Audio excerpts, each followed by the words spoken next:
day 2 of our 100 days of consistency. Yesterday was really good. Wanted to post it today, but for some reason my USB or my adapter won't work on my computer.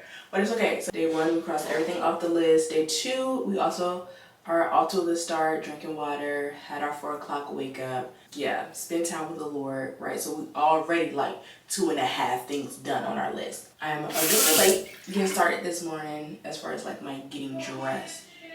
I'm sorry.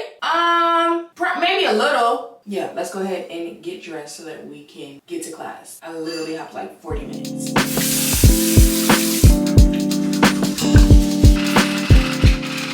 I was having my quiet time this morning, and when I opened the Bible app, girl, yikes. There was sort of a series being done by this guy named David Engel, and he's doing a series on Daniel. And as you know, I was literally just reading Daniel yesterday, so I was like, well, let me peep it out. So the first series, I had a moment, I was just writing, and I was like, Lord, I have this fear that my complete surrender means going through something that I can't handle. And so I'm just writing.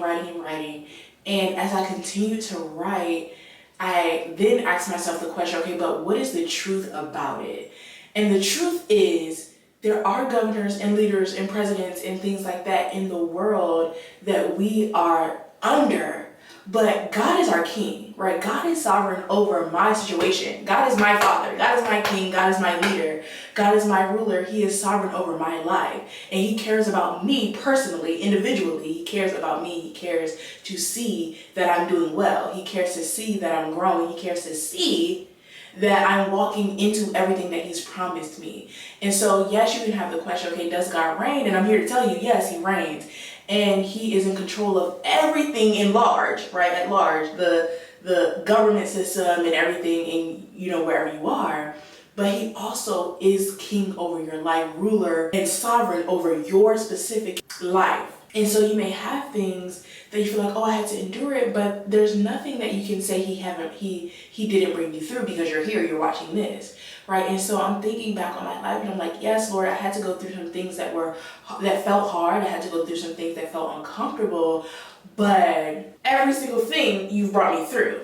Every single thing you've brought me through. And I have matured. I have gained something, from that situation. And yes, we have to deal with gas prices, but girl, never been on the side of the road. Have not been on the side of the road without gas yet, And so it's we do have to go through these things and we experience these things because of just how the world is set up.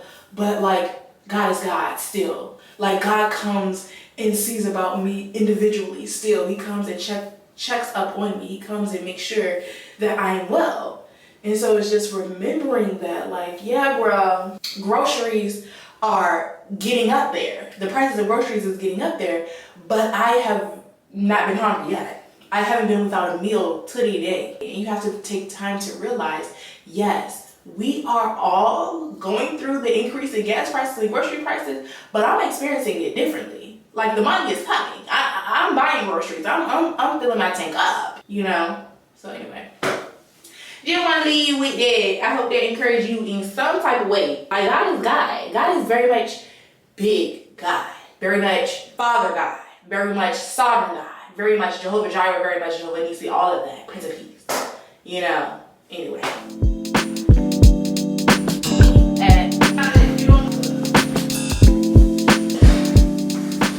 So I'm at the library, it's 8:45, and the goal for this morning is to review my physics lecture for today. So we're having a lecture on hemodynamics, and I'm assuming it's literally just the process of blood, the flow of blood, right? That kind of makes sense. So I'm going to review that, sort of having the words, vocabulary in my mind before the lecture is helpful, because sometimes when I sit in the lecture for the first time and I'm listening to what the person is saying, baby, confusion, have no idea what the heck is going on. They give PDFs, some of them, not everybody, but when I do the pre-readings, it's good to sort of have that first pass of the information before I listen to the lecture. And some lecturers go really fast, so they lecture really quickly, and it's not even time to take notes in class. So having, again, that first pass before class has been helpful, and so that's what I've kind of been doing since after the first exam. Yeah, so anyway, that's where we are. We're drinking water. We're drinking water. Yeah.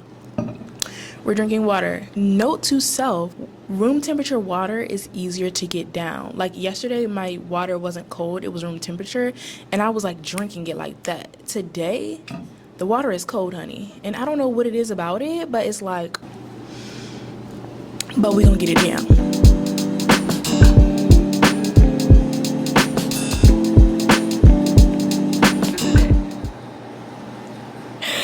Oh my Jerk God. water. That is literally hilarious. What it means. Jerk water means remote and unimportant. It is often used to describe a small town, village, etc. that is out in the country, far from city. Okay. Jerk water can also mean trivial. I grew up in a jerk water town in the middle of nowhere. What? Jerk water. It's crazy. That's actually hilarious. Can you imagine going, like, talking to a person from a small town? Yeah, from a like, jerk water town. Yeah, you know. Yeah, about 30 miles outside the city. You know, it's not much there. Just a little jerk water town. Who is saying that in a sentence? Can you imagine calling somebody's town jerk water? Like, honey, you from that jerk water town? You from that jerk? I'm offended. I am immediately offended. I feel like you have called me out my name. Literally. Word of the day. Word of the day, jerk water. And then you should really be offended because it said it can be unimportant. Right. So my town is unimportant. Trivial. Yeah, that's literally what it's giving. Crazy. But you can't use it in reference to a person. It's only like kind of a place. I assume. You can't be like, bruh, you jerk water. You are unimportant to me. You are very remote and unimportant. You are a jerk water girl. What? I can't. This vlog has literally just been me at the library, but that's okay. I have an exam tomorrow, and so I have been a little bit solo dolo more this week than usual, but that's fine. It's good. It's working for me. I'm studying for my biochem exam that we're having tomorrow. Honestly, we're gonna give this one to the Lord. It's like a lot of information, and it's not so much that it's a lot of information, it's just that the information is dense. I think in undergrad, a lot of the exams and things like that were like conceptual, but in grad school, I'm finding that they want you to know the concepts more in detail, like a little bit more intricately, which makes sense. But it also makes me look back on undergrad and it's like, bro, that wasn't nothing. But it's always when you like go to the next level that you can look at the last level that you conquered and be like, yeah, no, that wasn't as bad as I thought, or that wasn't as hard as I thought. But anyway, so at the library, just looking through some questions and over the review PowerPoint, because he does put review PowerPoints up with like questions and just topics that we kind of need to know. So it's been good. It's good. It's good. I'm going to finish looking through this exam and probably I am going to hit the gym. I'm just trying to figure out when I'm going to leave to go to the gym. I think I'm going to leave around 6, and then I'll work out till like 7 because I'm doing upper body, and upper body always kind of goes back quicker. I don't know why. I'm going to do upper body, Stairmaster. We're going to call it a day.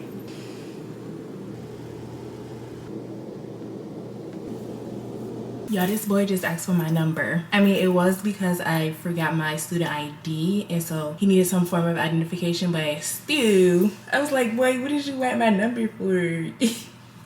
We're at the gym. I'm gonna get changed and get to the workout. There was something else I wanted to tell y'all. Oh, if you're feeling like hazy, you feeling down, you feeling like I'm tired, I'm overwhelmed, you probably just need to go outside. I literally was in the library just now, had been in there for like almost 3.5 hours, feeling overwhelmed, feeling just consumed. And then I walked from the library to the gym. It's probably like half a mile or so. It was raining, it was a little misty, but the sky was so beautiful. You probably just need to go outside. I feel 10 times better. My mood has gone from like a -7 all the way up to like a 9. I'm just saying, move your body. This is the fit. Vans. On the feet, Target leggings. And then this shirt that I got from Giving Blood. Whatever you see next in the gym is going to be from my phone because it's so many people here right now. I don't know. It always is though. Whatever you see is going to be from my phone. And then I'll check in with you guys on here when I get home or maybe like after the workout, depending on like what time it is and where I'm at. See you in a few.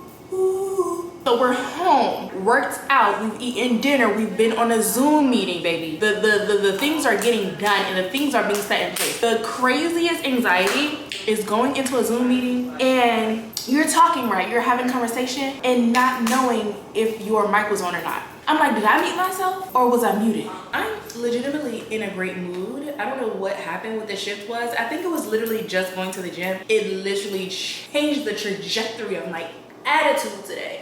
And I wasn't in a bad mood. I just was like kind of dragging a little bit, a little drabby. But I feel like I could go another 4 hours. And it's 8 o'clock. So this is what's on the agenda. I still have to finish my water, okay? I need to do my 30 minutes of reading, but I also need to study more tonight. So that's what we're gonna do first. We're gonna take a shower. I'm gonna do some studying. Then I'll do my 30 minutes of reading and go to bed. Let me tell you this though. I read the word last night before I went to sleep. Think about it. When I tell you, knocked out. And I was reading in David. Now, when you read the story of David, honestly, I'm a very, like, I can see it in my mind. I'm sure most people can. But I was like, wow, this is a little bit scary. It's a little bit scary. But it was good. It's good. It's good work. But anyway, yeah. So I think I'm going to take a shower, do some studying, do my 30 minutes of reading, and then call it a night. Because we have a 4 a.m. wake up and it's already 8 o'clock. I don't see myself going to bed before 11. And that's just the tea and the gag of it all. You know what I'm saying? So yeah, let's jump in the shower. Let's just talk for a moment. You know what's also kind of weird? I'm realizing as I'm in this program and I'm like around more people, come a little bit closer. As I'm realizing as I'm around more people that like nobody wants to be embarrassed. Nobody wants to be rejected. Nobody wants to look stupid. But we're all interacting out of the fear of being embarrassed, being rejected, and looking stupid. And so what I mean by that is like something as simple as like the people in my cohort that I take classes with, we see each other every single day and like every single day, all day. You know what I'm saying? We come into class, everybody's there. We come into the next class, everybody's there. Even in the library, we see each other in the library. In the gym, we see each other in the gym.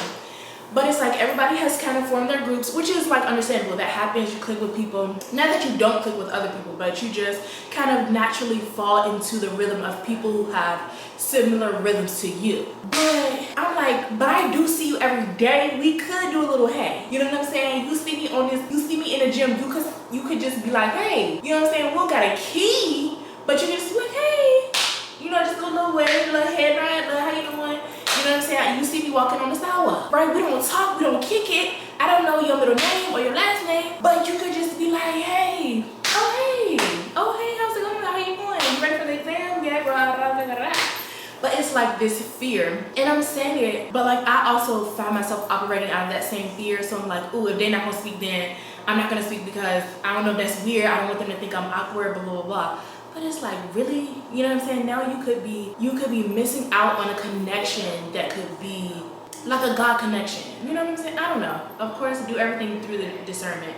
But I'm just saying, like, we have to sort of break that. And there has to be somebody who doesn't care enough to just be like, what's up? What's good? And I want to be that person. And maybe I will next semester. So it is currently 9:30. I don't know what I should do. Tomorrow we have a 4 o'clock wake up. I need to do my 30 minutes of reading. And I wanted to look over one thing before I went to bed. So maybe I'll do literally like 30 minutes of looking at this one topic and then do my 30 minutes of reading. So be shutting everything down by 10:30. So let's get to it. I have finished my study. We're going to go into our 30 minutes of reading and then we're going to call it a night. I'm going to tell you right now, in my mind, the night has been called, honey. But we're going to press through because consistency is the thing that we're after. It's the goal is, again, not necessarily the results, but it's about like keeping the promise, right? So this is day 2. We're going to keep the promise, honey. So 30 minutes on the clock. We're going to do the Bible again just because, baby, the sleep was wonderful, immaculate. So yeah, we're going to do the Bible again and I'm going to probably not check in again because as soon as the clock go off, I'm going to dive into the deepest sleep I've ever experienced in my life. And I'll talk to you guys tomorrow. So I'm gonna say bye and thank you so much for watching this video. Literally love you down to the ground. I literally wish all of the best things for you in your life. And I will see you on day 3 of 100 Days of Consistency. I had to come back in and say that I did finish my second thing of water today. Oh, that sounds like, hold on, let me open it so you can see. It's done. I'm not lying.